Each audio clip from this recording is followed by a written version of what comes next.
So in our discussion of Lagrangian mechanics, we've now gotten to the point where we have the Euler-Lagrange equations of motion. Now, I want you to think back to Newton's second law. Before you could use Newton's second law, somebody had to tell you what the force was. Once you were given the force, you had Newton's second law, and you could easily solve it to get the position of the problem, of the particle. For our problem, to use the Euler-Lagrange equations of motion, somebody must tell you what the Lagrangian is. So let's say,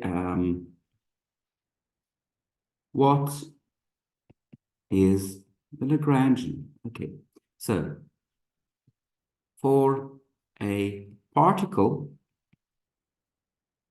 moving in a potential, so this is the problem that we've been studying.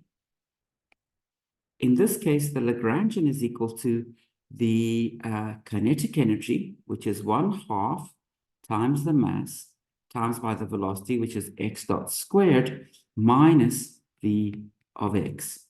And one thing that you do notice, and I should have written this in, so let me correct that, is that the Lagrangian is a function of x and x dot, just like we assumed. Good.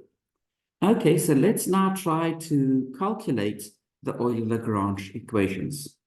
So the first thing that we need to evaluate, we need to calculate d by dx dot of the Lagrangian, which is a function of x and x dot. Now, there's something that you might get a little bit confused about here. You see, are x and x dot really independent variables? I mean, after all, isn't x dot just a time derivative of x?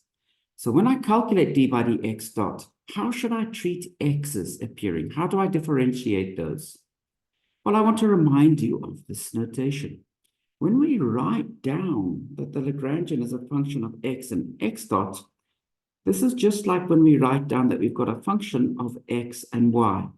And we imagine that these are two completely independent variables. So for example, imagine that our function of x and y is something like x squared plus y squared. Then if I calculate what is df dx, for this computation, you know, I think that you've done this many times, so df dx would just be 2x, and the rule is you treat y as a constant, okay? That's the rule. Now, we're using exactly the same notation here. So when we say that the Lagrangian is a function of x and x dot, think about this just in exactly the same way that you think about f of x comma y. So when you take a derivative with respect to x dot, treat x as if it's a constant. So that second term involving the potential, you don't even bother about that. If you differentiate x dot squared, you'll just get 2x dot. So this derivative just gives us mx dot. Okay? We treated x as if it's a constant. Now, when we want to calculate dl dx, now we treat x dot as if it's a constant. So forget about the first term. We only differentiate the second term. And this will give me a usual derivative y.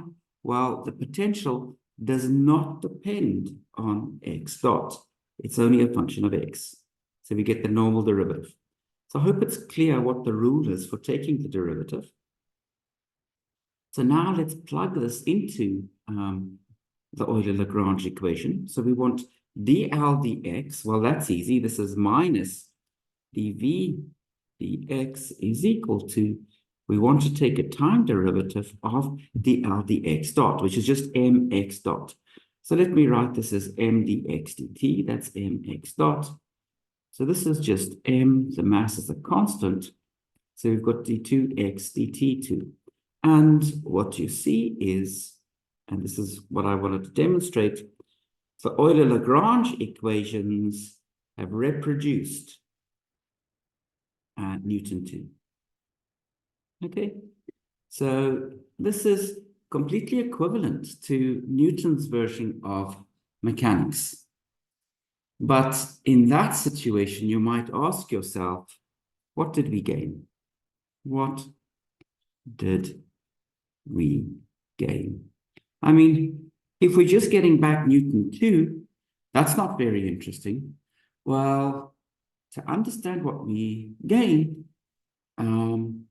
we need to think about series with symmetries. So let me just say, helps us to describe theories with symmetries. So let's start to discuss that now. Okay, so as a step towards doing this, I want you to consider a particle moving in 3 dimensions. Now, the position of the particle, you'll have to specify an x, y, and a z coordinate. So it's given in terms of 3 numbers. And the Lagrangian will now be a function of x, y, z, and also x dot, y dot, and z dot. Now, you could get the Euler-Lagrange equations by doing exactly what we did above, but there's a slight difference. So let me just spell this out, a few of the details, and this would be a great thing for you to try. When we vary our path, we're not just varying x of t, we're varying x of t. So this will become x of t plus delta x of t. We're also varying y of t. So we'll get y of t plus delta y of t, and we're varying z of t. And you see, these variations that we have sitting here, this delta x, the delta y, and the delta z, this is 3 independent functions. So when you work out what delta s is, so you're again going to work out what your change in the action is under this transformation. You'll again set it equal to 0. But what your expression will look like, you'll have an integral dt, then you'll have delta x multiplied by something, plus delta y multiplied by something, plus delta z multiplied by something. And because each of these functions are independent, the delta x, delta y, and delta z, this has to be equal to 0 as one condition. This has to be equal to 0. And the thing multiplying delta z must be equal to 0. So we don't just get one equation from saying delta s is equal to 0. We get 3 equations because we've got 3 independent functions, delta x, delta y, and delta z. And the answer from doing that exercise is that the L dx will be equal to d by dt, dl dx dot. So this is the equation. This is the first equation. Then we will have dl dy is equal to d by dt, dl dy dot, and finally dl dz is equal to d by dt, dl dz dot. And if you go through this exercise and do it yourself, and I really encourage you to, you'll find that this comes from that term, the second Euler-Lagrange equation comes from that term, and the third one comes from that term. So try that out. That's a great exercise for you to do. Okay, and I should say that if you want to use this Lagrangian, you'll now say, again, the Lagrangian is equal to the kinetic energy, which you can write for a particle moving in 3 dimensions, minus the potential energy. And usually we use the symbol T for kinetic energy and V for potential energy. So that would again be the Lagrangian for a particle now moving in a potential in 3 dimensions. Now let's imagine that this theory has a symmetry. So imagine the theory is invariant under rotations. Sorry, that should say under. Oh, what's going on with my writing? Good. Under rotations. So that's the symmetry of the theory. So this is one set of axes. Okay, that's me. and here's a rotated Z. That's U. So we're using different axes to describe this. Now, of course, my axes differ from yours just by a rotation. So that means that the laws of physics must be unchanged. And we want to know how to build equations with the symmetry. That's what the Lagrangian formulation is going to help us to do.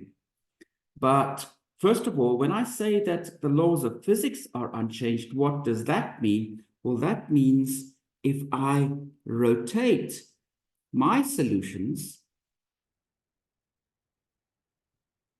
I must get your solutions. Okay? So rotating my solutions to the equations of motion, I must get your solutions. Okay? And so one way, if I just give you some equations of motion and I say to you, what are the symmetries of nature? Well, here's a nice definition that you can use.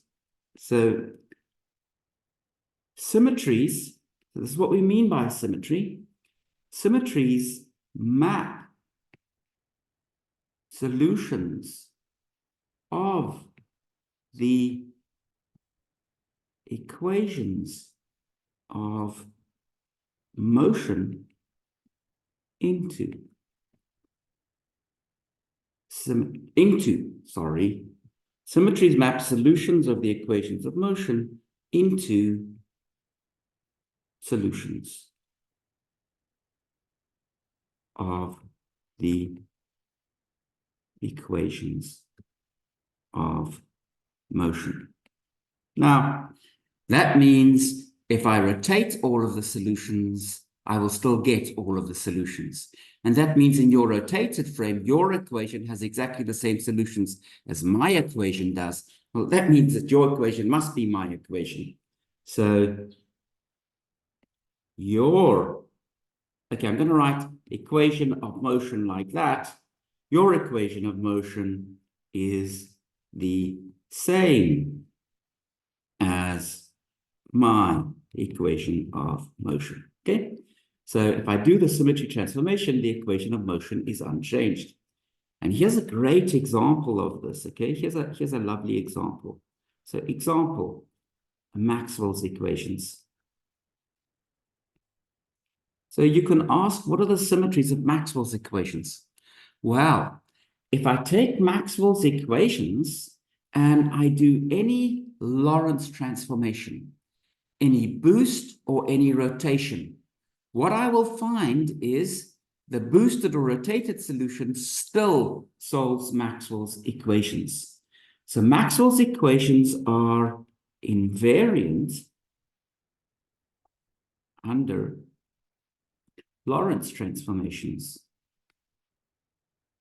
So that would be one way to learn that nature is Lorentz invariant. And in fact, this is how we discovered that nature was Lorentz invariant. Maxwell's equations were discovered largely by experiment, but also partly by Maxwell's brilliance, because there was one term in which corrected Ampere's law, which was not experimentally predicted, but it was predicted by Maxwell. And then if you took those equations, you learned that they are invariant under Lorentz transformations. So you learned that Lorentz invariance is a symmetry of nature. If you write down the Maxwell's equations in your boosted frame or your rotated frame, you will find exactly the same Maxwell's equations as I find in my original frame. That's the content of saying that Maxwell's equations are invariant under Lorentz transformations. We'll continue this discussion in a moment.